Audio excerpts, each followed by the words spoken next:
예, 사랑하는 성도 여러분, 지난밤 평안하셨습니까? 예레미야 13장 말씀인데요, 11절 말씀만 읽어드리겠습니다. 여호와의 말씀이니라.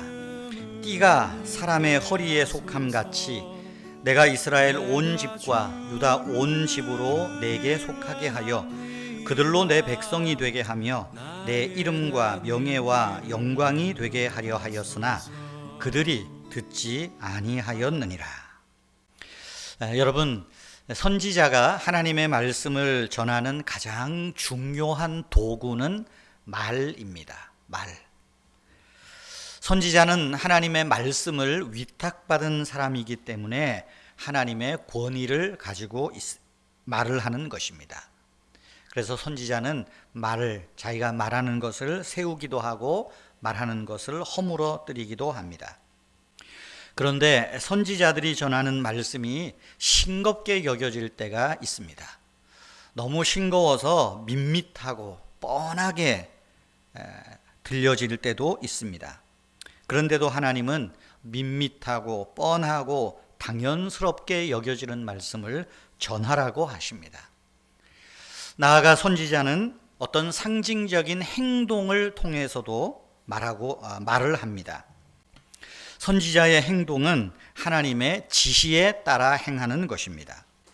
오늘날 여호와 하나님께서 예레미야에게 말씀합니다. 13장 1절에 보면 너는 가서 배 띠를 사서 내 허리에 메고 물에 적시지 말라, 그렇게 말합니다. 배띠, 허리띠를 사서 허리에 메라는 거예요. 그런데 물에 적시지 말라. 물에 적시지 말라는 말은 빨지 말라는 말입니다. 빨지 말라. 여러분, 천으로 된 허리띠잖아요. 몸에서 나는 땀이나 혹은 때 이런 것을 그대로 방치해 두면 직물, 헝겊은 쉽게 상할 수밖에 없습니다. 그런데 빨지도 말라 말합니다. 며칠 후에 하나님이 또 말씀합니다. 4절에 보면 그것을 바위 틈에 감추라. 오랫도록 맨 다음에 바위 틈에 감추라고 말합니다.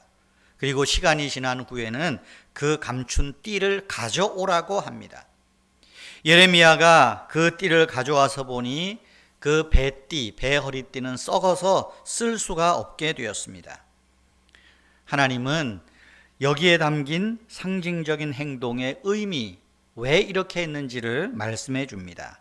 내가 유다의 교만과 예루살렘의 교만을 이같이 썩게 하리라, 그렇게 말하는 거예요. 오늘 말씀해 보면 하나님이 이스라엘과 유다를 내 백성이 되게 하고 내 이름과 명예와 영광이 되게 하려 했는데 그들이 듣지 않았다. 이스라엘과 유다를 여호와 하나님의 허리띠로 삼으려고 했는데 듣지 않았다. 이런 이스라엘과 유다를 썩게 하겠다, 멸망시키겠다 하는 말 아닙니까? 여러분, 여기 썩어버린 띠는 하나님과의 친밀한 관계를 떠나서 다른 신을 섬긴 유다와 예루살렘의 교만이 빚어낸 그 참상을 알게 하는 상징물이었습니다. 하나님의 명예와 영광을 드러내야 할 그들이 오히려 하나님의 이름을 욕되게 했던 것입니다. 하나님의 말씀을 듣지 않고 우상을 섬기는 그들의 행위들, 썩어서 쓸모없게 된, 하나님께는 쓸모없게 된 허리띠 같다 말하는 것입니다. 하나님께서 예레미야를 통해서 이 예언의 말씀을 전하는 목적은 분명합니다. 여호와께로 돌이키라는 것입니다. 여러분, 여호와께 돌이키기 위해서는 먼저 여호와의 말씀에 귀를 기울여야 합니다. 그럴 때에, 그 진리의 말씀을 들을 때에 돌이킬 용기가 나고요, 그들이 여호와께 돌아와서 하나님께 영광을 돌릴 수 있게 되는 것입니다. 성도 여러분, 성경은 우리에게 선과 악, 빛과 어두움을 가리는 분별력과 어떤 경우에도 선을 택하려는 굳은 의지, 믿음, 그 결단을 요구합니다. 왜 그렇습니까? 이 세상은 빛의 자녀들보다 어둠의 자녀들이 더 지혜롭고 더 부지런하고 더 끈질기고 더 교묘하기 때문입니다. 불의한 세상의 모습은 어느 시대나 유사합니다. 자기 이익을 확보하기 위해서 함께 살아야 할 이웃들을 수단으로 삼고 그들의 고통을 철저하게 외면합니다. 여러분, 이 세상의 악한 자들의 감언 이설이나 위협에 우리 신자들은, 성도들은 속아 넘어가지 말아야 합니다. 여러분, 다시 생각해 봅시다. 허리. 이 허리는 몸의 중심을 잡아주는 아주 중요한 신체 부위 아닙니까? 허리가 무너지면 다 무너지는 것입니다. 허리에 무엇을 묶는가, 허리에 무엇으로 꾸미는가가 중요한 거예요. 허리를 얼마나 튼튼하게 하느냐가 중요하다는 것입니다. 여러분, 우리가 허리에 두를 띠가 무엇입니까? 사도 바울은 에베소서 6장에서 말합니다. 진리로 허리띠를 삼으라. 진리로 허리띠를 삼으라. 하나님의 말씀을 우리 삶의 가장 중심에 두고 그것으로 삶의 균형을 잡고 힘을 얻으라고 하는 말씀 아니겠습니까? 배로 만든 허리띠가 썩었다 하는 건 뭐죠? 이스라엘의 교만을 말하는 것 아닙니까? 잠언 말씀에 보면 교만에는 재난이 따르고 겸손에는 영광이 따른다, 그렇게 말합니다. 교만은 잠시 반짝이는 영광과 재미를 줍니다. 하지만 거기에는 재난이 숨어 있다는 것 잊지 마십시오.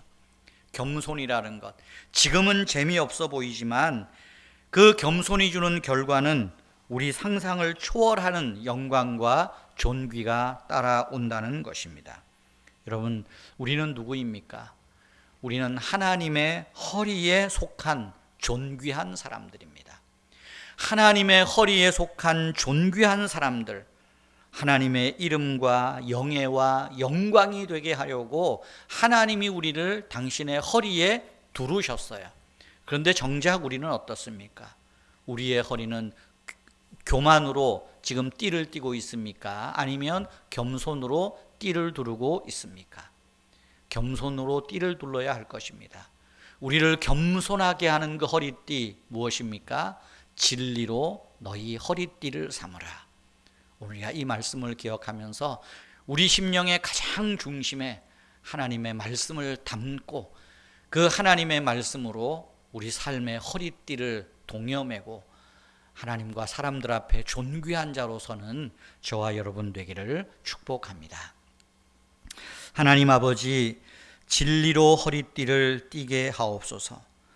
우리의 행위가 혹시라도 교만하지 않도록, 그래서 교만에 따른 재난의 쓴맛을 보지 않도록 말씀으로, 성령으로 우리를 인쳐주시고 말씀과 성령으로 우리 삶의 허리띠를 둘러매는 용기를 주시고 결단력을 갖게 하여 주시옵소서. 하나님 아버지, 교회와 성도님들을 축복하시고 우리의 믿음을 더욱더 견고하게 하시며 아버지 하나님, 사람들에게 정말로 하나님의 사람으로서의 존귀함을 드러내는 우리 모든 믿는 자들 되게 하시고 우리 은혜의 교회가 되게 하여 주시옵소서. 교회 속해 있는 우리 성도님들 영혼과 육신을 강건하게 하시고 더욱더 믿음이 견고해지게 하시고 영혼이 잘되며 범사가 잘되고 강건한 복을 누리게 하여 주시옵소서. 오늘도 우리와 함께 하시며 우리를 시험에 들게 하지 마시고 다만 악에서 구하여 주시옵소서.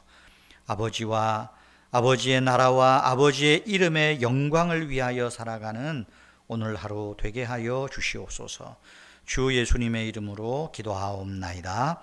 아멘. 우리의 믿음 생활을 위해서, 우리의 영적 허리띠를 위하여 기도하시기를 바랍니다.